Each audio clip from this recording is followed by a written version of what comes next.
Senang sekali hari ini kita bisa berjumpa lagi dalam kasih Tuhan dan sekali lagi kalau hari ini kami masih diizinkan untuk bisa menjalani hidup ini, menjalankan tugas panggilan ini semata-mata karena kasih karunia Tuhan. Bersyukurlah kalau hari ini masih diberi kesempatan untuk melayani Tuhan. Amin. Saudara-saudara, kami baru pulang dari Rote dan ada banyak hal yang kami bisa syukuri dari Rote. Salah satu saya bersyukur untuk Pak Dedi dengan istri yang selama ini mendedikasikan hidupnya untuk pelayanan di Panti Rote. Saya bisa melihat kualitas panti dari mana anaknya ceria-ceria. Anak pantinya bahagia, ceria, sopan dan sebagainya. Dan saudara-saudara sangat ceria sekali waktu mereka dibelikan TV 50 inch. TV Android 50 inch. Ini kejutan karena mereka tidak dikasih tahu. Jadi pada waktu TV datang, woi langsung mereka pada senangnya bukan main. Saudara, kemudian waktu TV di setel semua duduk semua gini. Luar biasa. Yang lebih senang lagi Ibu Yeye, ya kan? Karena Ibu Yeye melihat mereka senang luar biasa dan saya bisa menyaksikan kayak seperti ada sesuatu yang luar biasa karena bertahun-tahun pengen ke Rote tidak pernah kesampaian. Ternyata saudara-saudara yang kita bayangkan nanti ada ombak di apa itu namanya itu? Pukuafu itu ya. Yang ditakuti banyak orang karena sering ada kapal tenggelam situ kan. Ternyata smooth, saudara-saudara smooth. Saudara tahu smooth? Bukan smooth, smooth. Ya kan? Lancar, tenang, kita naik ya dengan tamu-tamu yang di kelas VIP, duduk tenang seperti di pesawat.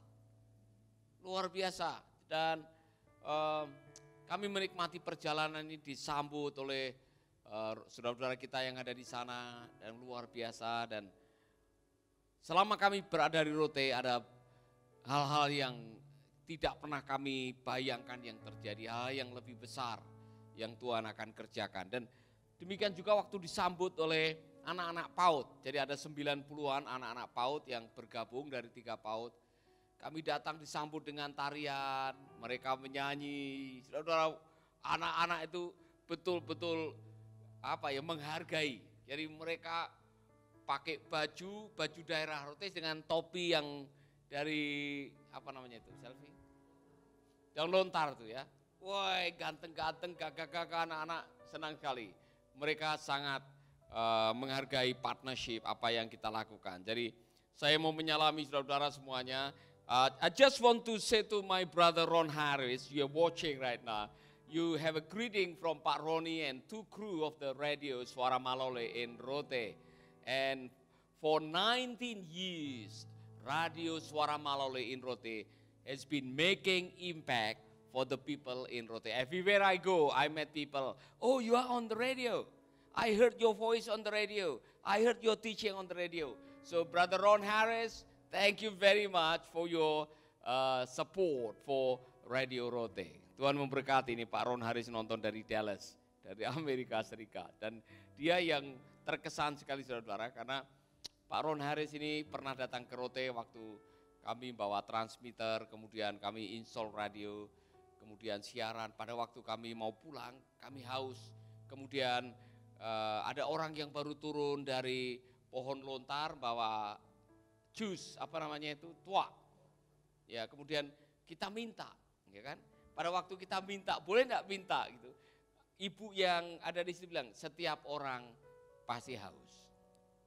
Nah, kata-kata itu dipakai oleh Pak Ron Harris di mana saja dia pergi bahwa setiap orang haus.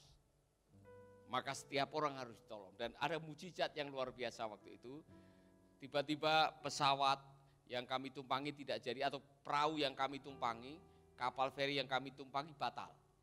Pada hari itu dia harus kembali ke Amerika. Akhirnya saudara? Kami charter pesawat angkatan udara. Luar biasa pengalaman yang tidak pernah kami lupakan.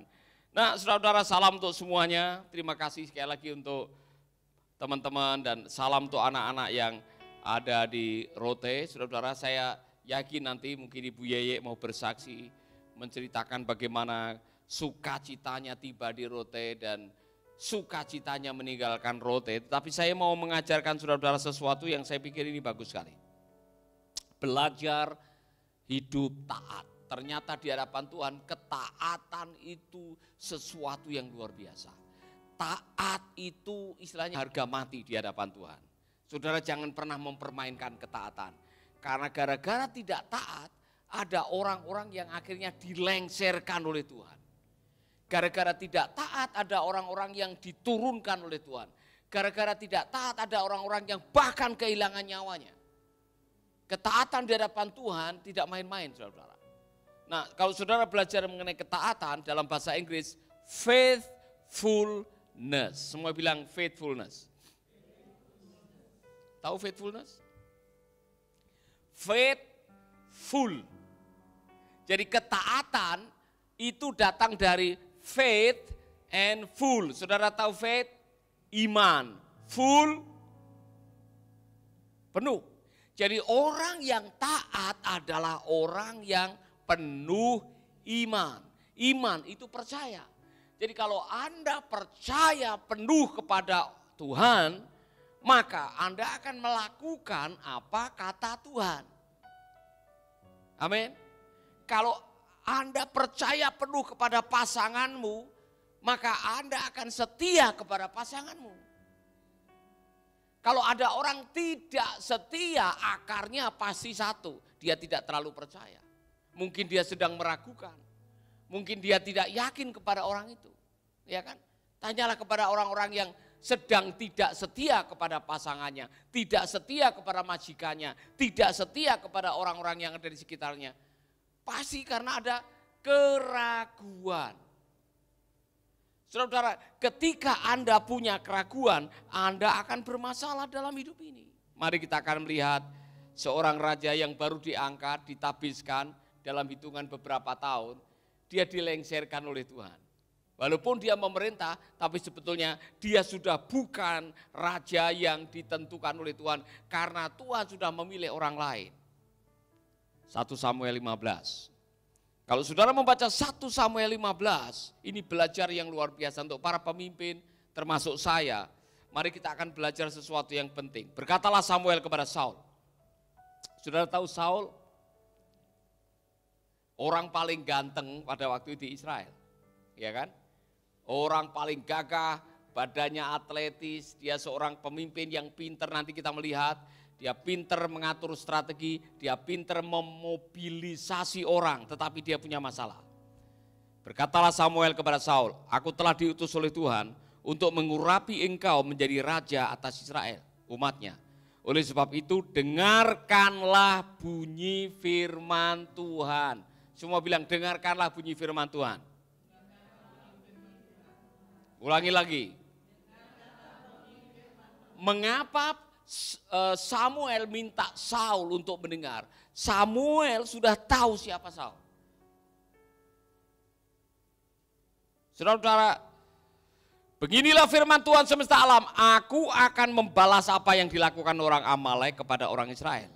Karena orang Amalek menghalang-halangi mereka ketika orang Israel pergi dari Mesir. Jadi pergilah sekarang, kalahkanlah orang Amalek, tumpaslah segala yang ada padanya, dan janganlah ada belas kasihan kepadanya. Bunuhlah semuanya, laki-laki maupun perempuan, kanak-kanak maupun anak-anak yang menyusu, lembu maupun domba, untuk unta maupun keledai. Lalu Saul memanggil rakyat, berkumpul dan memeriksa barisan mereka di Telaim. Ada 200.000 orang pasukan, ini saudara-saudara luar biasa. Saul bisa mengumpulkan 200.000 tentara pasukannya, berjalan kaki dan 10.000 orang Yehuda. Setelah Saul sampai ke kota orang Amalek, disuruhnyalah orang-orang menghadang di lembah. Berkatalah Saul kepada orang Keni, berangkatlah menjauhlah, pergilah dari tengah-tengah orang Amalek, supaya jangan kulenyapkan kamu bersama-sama dengan mereka. Sampai di sini Saul masih taat. Sampai di sini dia taat. Dia hanya disuruh membunuh orang Amalek. Orang Keni tidak minta untuk dibunuh. Jadi sampai di sini masih taat. Kemudian bukankah kamu telah menunjukkan persahabatanmu kepada semua orang Israel ketika mereka pergi dari Mesir? Makanya orang Keni diselamatkan. Sesudah itu menjauhlah orang Keni dari tengah-tengah orang Amalek. Lalu Saul memukul kalah orang Amalek mulai dari Hawilah sampai ke Syur yang di sebelah timur Mesir. Nah, perhatikan ayat 8. Agag, raja orang Amalek yang ditangkapnya hidup-hidup, tetapi segenap rakyatnya ditumpasnya dengan mata pedang. Tetapi Saul dan rakyat itu menyelamatkan Agag dan kambing domba dan lembu-lembu yang terbaik dan tambun, pula anak domba dan segala yang berharga. Tidak mau mereka menumpas semuanya itu, tetapi segala hewan yang tidak berharga dan yang buruk, itulah yang ditumpas mereka. Lalu datanglah firman Tuhan kepada Samuel demikian. Aku, apa nih saudara-saudara? Aku menyesal. Karena aku telah menjadikan Saul raja, sebab ia telah berbalik daripada aku dan tidak melaksanakan firmanku. Maka sakit hatilah Samuel dan ia berseru-seru kepada Tuhan semalam-malaman. Lalu Samuel bangun pagi-pagi untuk bertemu dengan Saul. Tetapi diberitahukanlah kepada Samuel demikian. Saul telah ke Karmel tadi dan telah didirikannya baginya suatu tanda peringatan. Kemudian ia berbalik dan mengambil jurusan ke Gilgal. Ketika Samuel sampai kepada Saul, berkatalah Saul kepadanya, diberkatilah kiranya engkau oleh Tuhan. Aku telah melaksanakan firman Tuhan. Apa kata Saul? Apa kata Saul? Dia bilang apa? Aku telah melaksanakan firman Tuhan. Di pandangannya dia. Tetapi di hadapan Allah, dia tidak melakukan apa yang Tuhan perintahkan. Nah ini saudara-saudara, pelajaran yang sangat luar biasa bagi kita semuanya. Mari kita akan melihat bahwa ketaatan itu harga mati di hadapan Tuhan. Tidak boleh tawar-menawar, saudara-saudara. Mari kita lihat. Kemudian dikatakan seperti ini, tapi kata Samuel, kalau begitu apakah bunyi kambing domba yang sampai ke telingaku dan bunyi lembu-lembu yang kudengar? Jawab Saul, semuanya itu dibawa daripada orang Amalek, sebab rakyat menyelamatkannya kambing domba dan lembu-lembu yang terbaik dengan maksud untuk mempersembahkan korban kepada Tuhan. Saudara percaya ucapannya dia? Saudara percaya bahwa Saul mengatakan, oh Tuhan Nabi, itu rakyat itu tentara saya yang bawa, ya kan? Tentara saya yang menyelamatkan, dan itu satu-satunya untuk apa? Nanti kami akan persembahkan kepada Tuhan. Saudara percaya apa yang dia katakan? Saul memutar, berusaha untuk memberikan alasan supaya ketidaktaatannya dianggap sebagai ketaatan. Pelajaran nomor 1, di hadapan Tuhan, ketaatan itu harga mati. Tulis baik-baik, saudara. Di hadapan Tuhan yang namanya ketaatan itu sangat berharga. Kesetiaan itu tidak bisa ditukar dengan yang lain. Sabaslah hambaku yang baik dan setia. Jadi jangan pernah bermain-main dengan yang namanya kesetiaan di hadapan Tuhan. Saudara, ini pelajaran bagi kita semua. At the end of the days, di ujung kehidupan kita, yang paling berkenan di hadapan Tuhan adalah iman. Ingat baik-baik, tidak mungkin kita menyenangkan Tuhan tanpa iman. Tidak mungkin kita menyenangkan Tuhan. Without faith, it is impossible to please God. Mengapa? Karena iman itulah yang memproduksi ketaatan.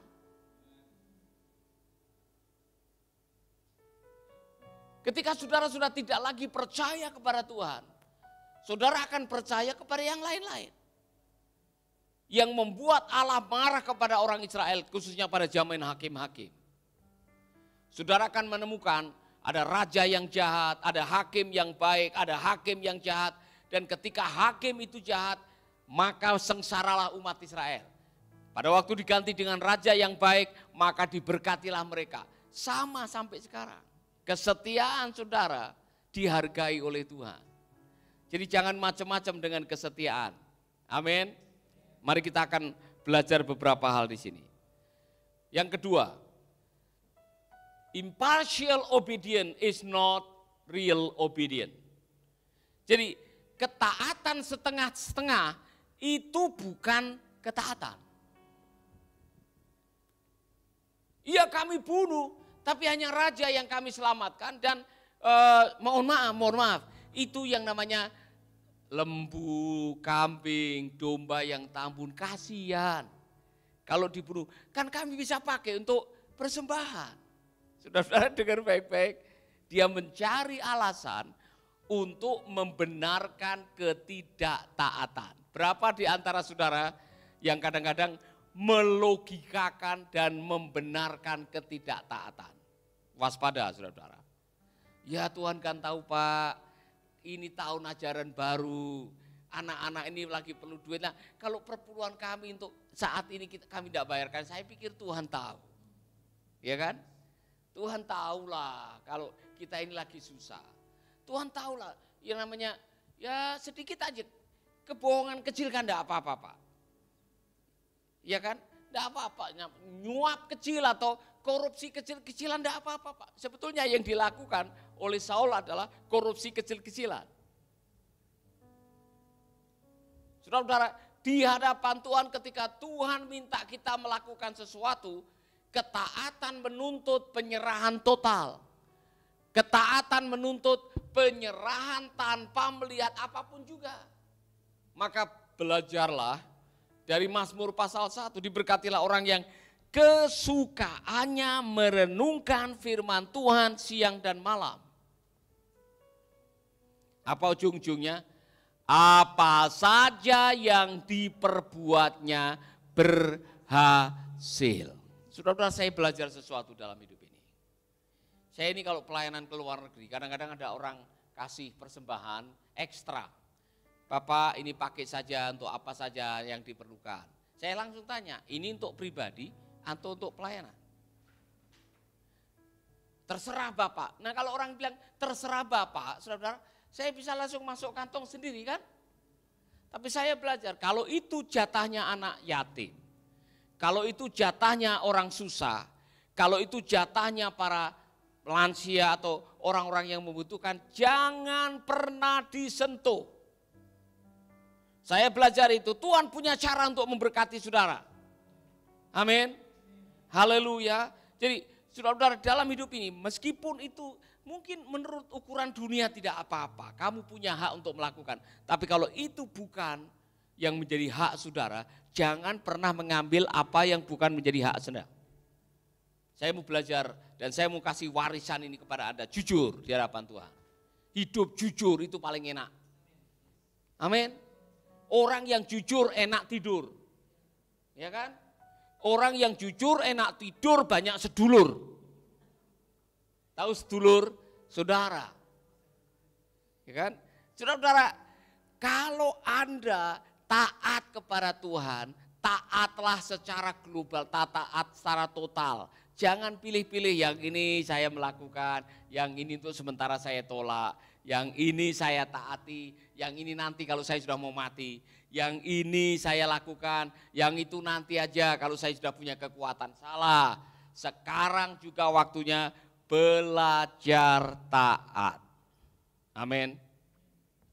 Ada sesuatu yang menarik di sini. Saudara-saudara, ketika saya mendengar bahwa Tuhan menyesal. Kalimat ini baik untuk diperhatikan. Ayat 10. Lalu datanglah firman Tuhan kepada Samuel demikian. Aku menyesal. Karena aku telah menjadikan Saul raja. Sebab ia telah berbalik daripada aku dan tidak melaksanakan firman. Oh saudara-saudara, melaksanakan firman Tuhan adalah bentuk ketaatan yang paling menyenangkan hati Tuhan. Apabila kamu tinggal di dalam aku dan firmanku tinggal di dalam kamu, minta apa saja, maka Bapa di surga akan melakukannya. Jadi saudara-saudara, konsekuensi daripada ketidaktaatan itu selalu ada.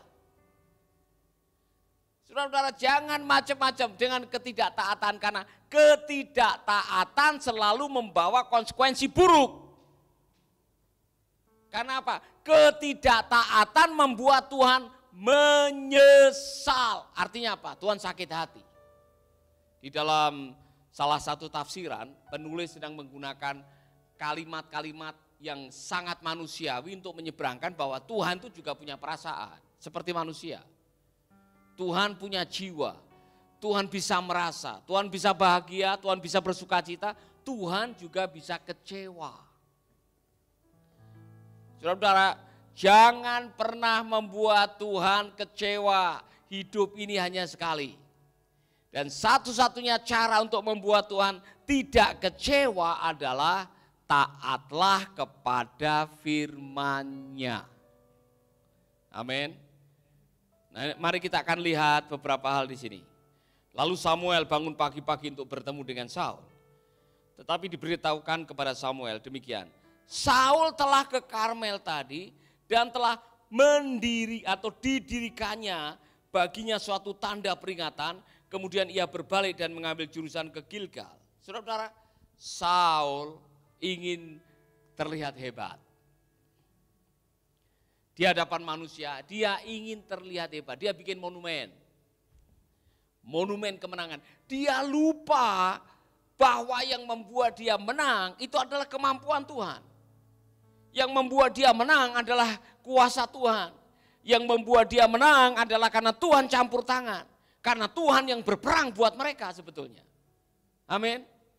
Nah, Saul, ini masalahnya saudara. Nanti saudara akan menemukan. Saul adalah sosok pemimpin yang sangat haus pengakuan. Dia haus untuk dihargai, dia haus untuk diakui, dia haus untuk mendapatkan nama, ketenaran. Ingat baik-baik. Karena apa? Dia bermasalah dengan rasa aman. Seolah-olah kalau dia sudah dikagumi sebagai orang paling ganteng, ada ayatnya di situ. Paling ganteng, paling pinter, paling tampan, paling tinggi. Oh, dia hebat, saudara-saudara. Tetapi kepintaran, kepandaian, apalagi penampilan, kalau tidak didukung dengan karakter kesetiaan, di hadapan Tuhan tidak ada artinya apa-apa. Tengok teman saudara, ganteng saja tidak cukup. Pintar saja tidak cukup. Hebat saja tidak cukup. Ganteng tapi karakter jeblok, tidak ada gunanya. Tahu karakter jeblok. When talent is not enough. Talenta saja tidak cukup dalam hidup ini. Dengar baik-baik. Pinter saja tidak cukup. Ganteng atau cantik saja tidak cukup. Di hadapan Tuhan bukan soal ganteng, bukan soal cantik, bukan soal pintar atau bodoh. Soal ketaatan. Yang diberitakan oleh Tuhan adalah hidup taat. Amin. Jadi Yurhan jangan sombong kok orang paling ganteng dari Niku Boti. Amin. Masih ada Nixon. Ya kan? Jadi jangan sombong sekali, masih ada yang lain. Dan di hadapan Tuhan bukan soal ganteng, punya kumis atau tidak punya kumis. Soal taat atau tidak taat, itu yang penting. Mari kita lihat. Ketika Samuel sampai kepada Saul, berkatalah Saul kepadanya, diberkatilah kiranya engkau oleh Tuhan. Aku telah melaksanakan firman Tuhan. Menurut pengakuannya. Wah, dia ingin mendapatkan pengakuan dari Samuel. Seolah-olah Samuel, wow. Saul ingin supaya Samuel mengatakan, well done, hebat. Ternyata tidak. Samuel sudah dikasih tahu malam sebelumnya oleh Tuhan. Tetapi kata Samuel, kalau begitu apakah bunyi kambing domba yang sampai ke telingaku? Samuel tahu ada barang jarahan yang harusnya tidak boleh diambil. Walaupun semua tentara pada zaman itu salah satu bayaran seorang tentara adalah barang jarahan. Tapi Tuhan mengatakan tidak boleh, kali ini tidak boleh. Kemudian dikatakan seperti ini, semuanya itu dibawa daripada orang Amalek. Sebab rakyat menyelamatkan kambing domba dan lembu-lembu yang terbaik dengan maksud untuk mempersembahkan korban kepada Tuhan Allahmu. Tetapi selebihnya telah kami tumpas, selebihnya kami tumpas. Lalu kata Samuel kepada Saul, sudahlah, aku akan memberitahukan kepadamu apa yang diberikan Tuhan kepadaku tadi malam. Kata Saul kepadanya, katakanlah. Sesudah itu berkatalah Samuel, bukankah engkau walaupun engkau kecil pada pemandanganmu sendiri telah menjadi kepala atas suku-suku Israel? Dan bukankah Tuhan telah mengurapi engkau menjadi raja atas Israel? Tuhan telah menyuruh engkau pergi dengan pesan, pergilah tumpaslah orang-orang berdosa itu, yakni orang Amalek. Pergilah melawan mereka sampai engkau membinasakan mereka. Mengapa engkau tidak mendengarkan suara Tuhan? Mengapa engkau tidak mendengarkan firman Tuhan? Dan resikonya apa? Mengapa engkau mengambil jarahan dan melakukan apa yang jahat di mata Tuhan? Lalu kata Saul kepada Samuel, aku memang mendengarkan suara Tuhan dan mengikuti jalan yang telah disuruh Tuhan kepadaku. Dan aku membawa Agag raja orang Amalek, tetapi orang Amalek itu sendiri telah aku tumpas. Tuhan bilang semua. Nah, ada tafsiran yang mengatakan Saul dengan Agag ini ada kongsi-kongsian. Dan untuk menghargai Agag, dia menyelamatkan. Tapi gara-gara dia menyelamatkan Agag, tentara mengambil barang jarahan. Jadi kalau pemimpin turun 1 langkah, pengikut turun 3 langkah. Itu pelajaran. Saudara-saudara, tetapi rakyat mengambil dari jarahan itu kambing, domba, dan lembu-lembu yang terbaik dari yang dikhususkan untuk ditumpas itu, untuk mempersembahkan korban kepada Tuhan. Nah, apakah Tuhan itu berkenan kepada korban bakaran dan korban sembelihan? Sama seperti mendengarkan suara Tuhan, sesungguhnya mendengarkan lebih baik daripada korban sembelihan. Memperhatikan lebih baik daripada lemak domba-domba jantan. Sebab pendorokan adalah sama seperti dosa bertenung. Dan kedegilan adalah sama seperti menyembah berhala dan terafim. Karena engkau telah menolak firman Tuhan, maka ia telah menolak engkau sebagai raja. Wow, 2 kalimat penting sekali. Taat lebih baik daripada korban. Ketaatan lebih berharga daripada korban. Di hadapan Tuhan, ketaatan lebih baik daripada korban. Katakan amin. Di hadapan Tuhan mungkin beda. Ini contoh. Saudara tahu jemaatmu ini koruptor. Atau jemaatmu ngambil barang jarahan dari orang. Kemudian dibawa ke persembahan persepuluhan. 1,5 miliar persembahannya. Gimana saudara-saudara? Saudara terima? Saudara akan belasan. Kan saya tidak tahu Pak kalau itu hasil korupsi atau uang haram. Saya tidak tahu Pak. Nah kalau dia sudah tahu bahwa orang itu tidak mungkin memberikan sebanyak itu. Saudara-saudara, mari kita menghargai ini. Di hadapan Tuhan, dengan baik-baik, ketaatan jauh lebih berharga daripada korban persembahan. Ketaatan jauh lebih berharga daripada rutinitas. Ketaatan jauh lebih berharga daripada penampilan. Ketaatan lebih berharga dari hanya sekedar wow. Ketaatan jauh lebih berharga daripada yang lain-lain di hadapan Tuhan. Dan harga ketaatan yang parsial tadi, ketaatan setengah-setengah adalah Saul kehilangan jabatan sebagai raja. Pelajarannya apa bagi kita? Lebih baik kita hidup dalam kekurangan, tapi hidup dalam ketaatan. Daripada kita hidup dalam kelimpahan, tapi kita tidak taat kepada firman Tuhan. Karena urusannya ujung-ujungnya sad ending. Saudara tahu bagaimana Saul mati?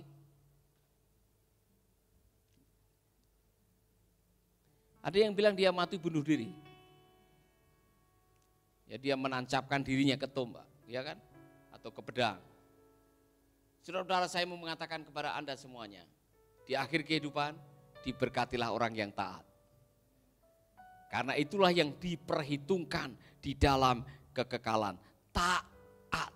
Saya mau bicara kepada saudara-saudara, ini benar dalam hubungannya dengan Tuhan, ini benar dalam hubungannya dengan pekerjaan, ini benar dalam hubungannya dengan pernikahan. Anda, saya mau mengatakan ini, percuma Anda melayani Tuhan dengan penampilan yang hebat luar biasa, tetapi Anda sedang melakukan ketidaktaatan. Semua akan disingkapkan oleh Tuhan. Jangan macam-macam soal ini, saudara-saudara. Apa yang tersembunyi di hadapan manusia, apa yang kau sembunyikan di hati manusia, suatu saat akan disingkapkan oleh Tuhan. Lambat atau cepat, ketaatan atau ketidaktaatan itu akan kelihatan. Amin. Haleluya. Tengok teman saudara, taat saja.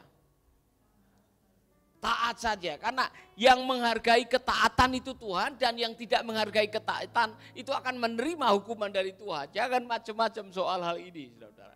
Saya sudah belajar dan saya terus akan belajar. Be faithful. Amin. Nah, kalau itu benar dalam Tuhan, itu benar dalam hubungan sesama. Suami-suami, taatilah hukum firman Tuhan mengenai pernikahan. Apa kata Tuhan? Aku membenci pengkhianatan, aku membenci perceraian, aku membenci kekerasan dalam rumah tangga. Tuhan mengatakan itu dalam kitab Maleakhi. Jangan lawan itu, saudara. Amin. Setia. Setia. Dalam pekerjaan, apapun yang kau jumpai dengan tanganmu, lakukanlah seolah-olah untuk Tuhan. Karena yang kasih kamu hidup hari ini itu Tuhan. Yang masih memberikan kesempatan buat Anda untuk bekerja, cari nafkah itu Tuhan. Maka lakukanlah apa yang ada di depan mata untuk Tuhan, bukan untuk bos saudara. Kalau setiap orang pakai cara pandang yang benar dalam pekerjaan, maka Tuhan akan memberkati saudara dengan luar biasa. Amin. Setia, katakan setia. Saudara-saudara, ini pelajaran yang luar biasa. Jangan meremehkan sesuatu yang adalah kebenaran dan Anda anggap itu terlalu ringan. Oh, enggak ada konsekuensinya, enggak ada resikonya. Semua yang namanya kebenaran kalau dilakukan itu mendatangkan berkat, kalau tidak dilakukan mendatangkan kutuk, mendatangkan kesusahan, mendatangkan masalah. Kalau enggak percaya, bertanyalah kepada orang-orang yang sekarang diusir dari rumah itu. Oleh karena tidak setia kepada pasangannya, sehingga harus meninggalkan rumah karena diusir. Dan akhirnya hidup susah.